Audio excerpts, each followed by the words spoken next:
previous video, we see that organisms depends on one another for food. The interaction going on continuously between producer, consumer and saprophytes. There is a definite sequence in this interaction that is called as the food chain. We see the example of food chain. Grass, grasshopper. Now here grasshopper feed on grass. Grass are the producer.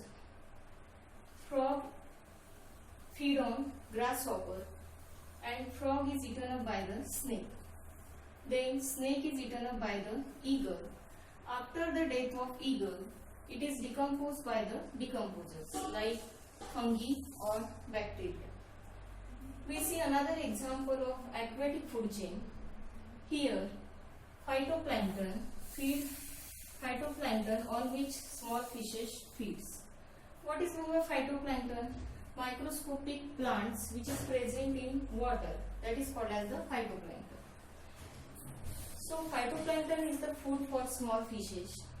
That small fishes are eaten up by the big fishes and bird feed on the big fishes. So in this way there is a food chain. So in food chain one organisms depend on another. After that we discuss about the food web. Many food chains connected to each other or interconnected with each other and forms a food web. An organism may be the prey for many other organisms. यानी एक ही organism ये दूसरे organism का एक से ज़्यादा organisms का prey रह सकता है. We take an example, an insect which feeds on various plants' leaves, but same insect is the prey for different animals like frog, wall lizard and birds. So we see that the organisms of the different food chain connected with the organisms of other food chain. So there is a formation of network.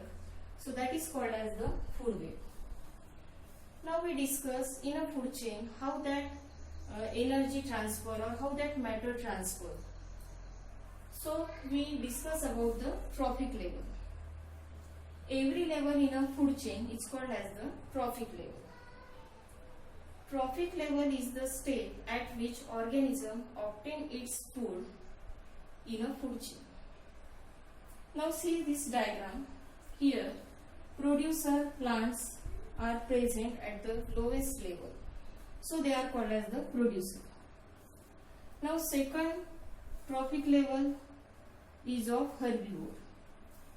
That herbivore feed on producer.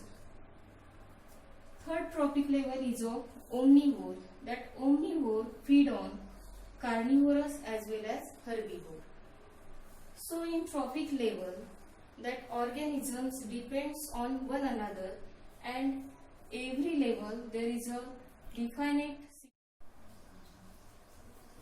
Now we discuss about the transfer of energy in a food chain. There are different levels of energy exchange in a food chain and initial quantity of energy goes on decreasing at every level of energy exchange, and also the number of animals also decreases from lowest level to the highest level. Now we see the example and that pattern of energy exchange which is called as the energy pyramid. So we see one example, pyramid of energy in an aquatic ecosystem. Now when energy transfer from one trophic level to another, only 10% of energy transfer to the next trophic level. Here phytoplanktons are present and at the lowest level. Now this on phytoplankton zooplankton feed. So that phytoplankton possess 10,000 kilocalorie of energy. Now when that zooplankton feed on phytoplankton, only 10% of energy transfer from phytoplankton into zooplankton.